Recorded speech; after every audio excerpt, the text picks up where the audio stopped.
A mediados de 1997, Emilio Azcárraga Gallán asumió el control de Televisa, esto tras la muerte de su padre, el Tigre Azcárraga.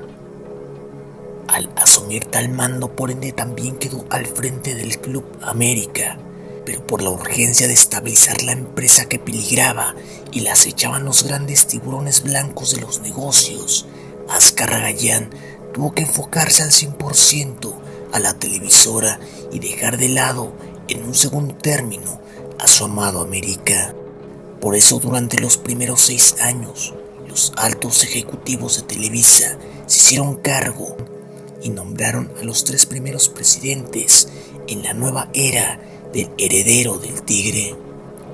Entre esos 3 presidentes, el último, Javier Pérez Stoifer, quien había sido colocado por su hermano, Ricardo Pérez Stoifer, un alto ejecutivo de la televisora, lograría terminar con la gran sequía de más de 13 años sin títulos de liga.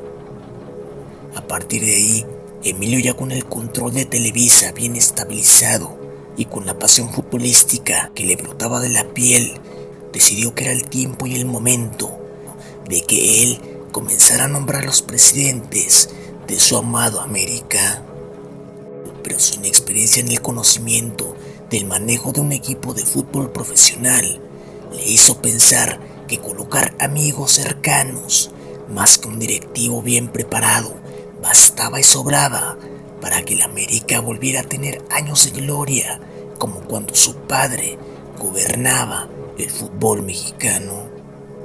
Para esto, en 2004, tomó la decisión de remover a Pérez Stoifer y nombrar a Guillermo Cañedo White, un amigo que conocía prácticamente desde la infancia, puesto que su padre, Guillermo Cañedo de la Bárcena, había sido uno de los hombres más cercanos al Tigre Azcárraga y uno de los constructores que edificaron la historia de lo que hoy es América.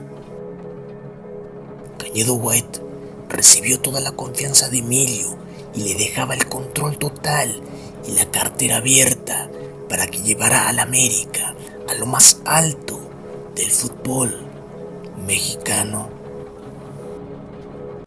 Ya con el equipo a cargo, Cañedo White logró formar planteles poderosos a base de billetazos y poder.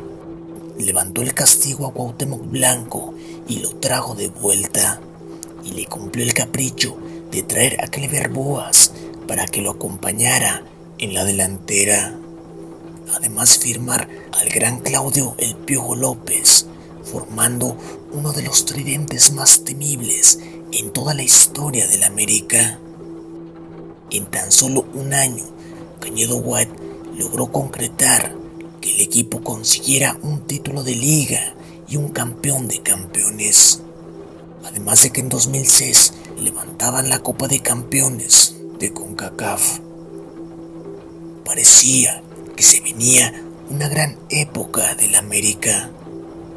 Pero a partir de ahí comenzaron los grandes fracasos. La final perdida contra Pachuca en 2007, las continuas eliminaciones en liguilla, además de un muy pobre desempeño futbolístico. Pero lo más escabroso llegaría en 2008, y a pesar de que poseían figuras como Salvador Cabañas, Federico Insúa y Sebastián Domínguez, América quedó increíblemente en la última posición del Clausura 2008. Algo que simple y sencillamente era inaceptable e inconcebible. Era grosero e insultante para la historia de la América. Emilio Azcárraga no daba crédito a lo que pasaba. 42 millones de dólares en 4 años, además de los millones en sueldos y gastos de operación, para que América terminara en el fondo de la tabla, era algo que no se podía perdonar. Después de una junta de emergencia en la oficina oval de Televisa, Cañedo White pedía otra oportunidad, pero después de algunas discusiones, mismas que distanciaron su amistad, el poderoso empresario a finales de marzo del 2008 presentaba su renuncia, firmando así el peor torneo en toda la historia del América, algo nunca antes visto. Pero por increíble que parezca, Emilio Azcárraga no aprendió la amarga experiencia vivida, y para sustituir a Cañedo White traería a otro de sus grandes amigos.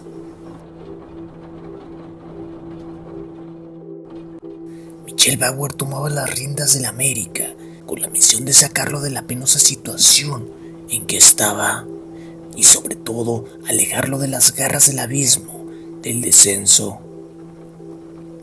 Pero al igual que su antecesor, este tenía conocimientos en los negocios de televisión, pero no en los temas de fútbol.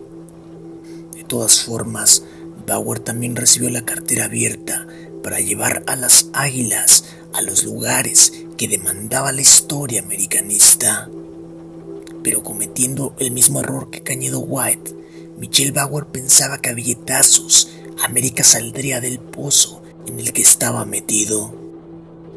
Bauer traía a Ramón el Pelado Díaz, uno de los mejores entrenadores argentinos de la historia.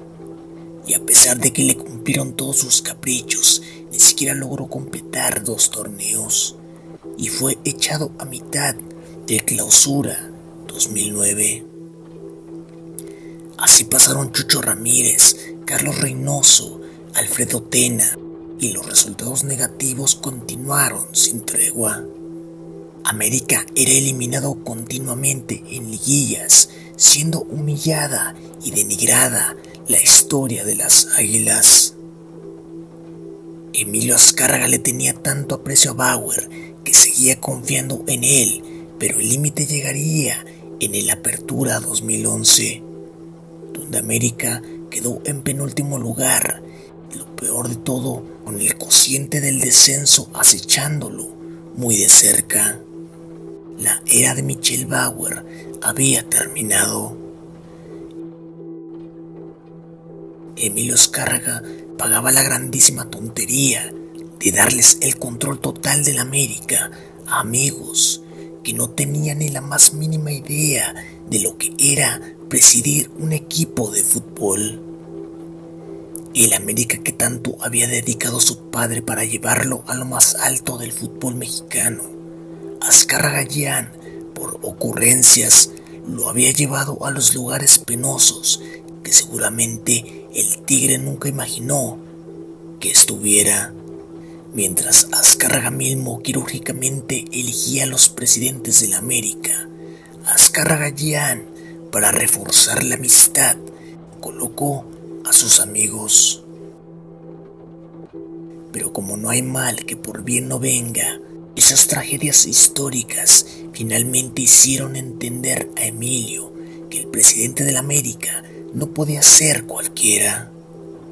Hoy en día, después de 12 años, América solo ha tenido 3 presidentes y los 3 han dado extraordinarios resultados.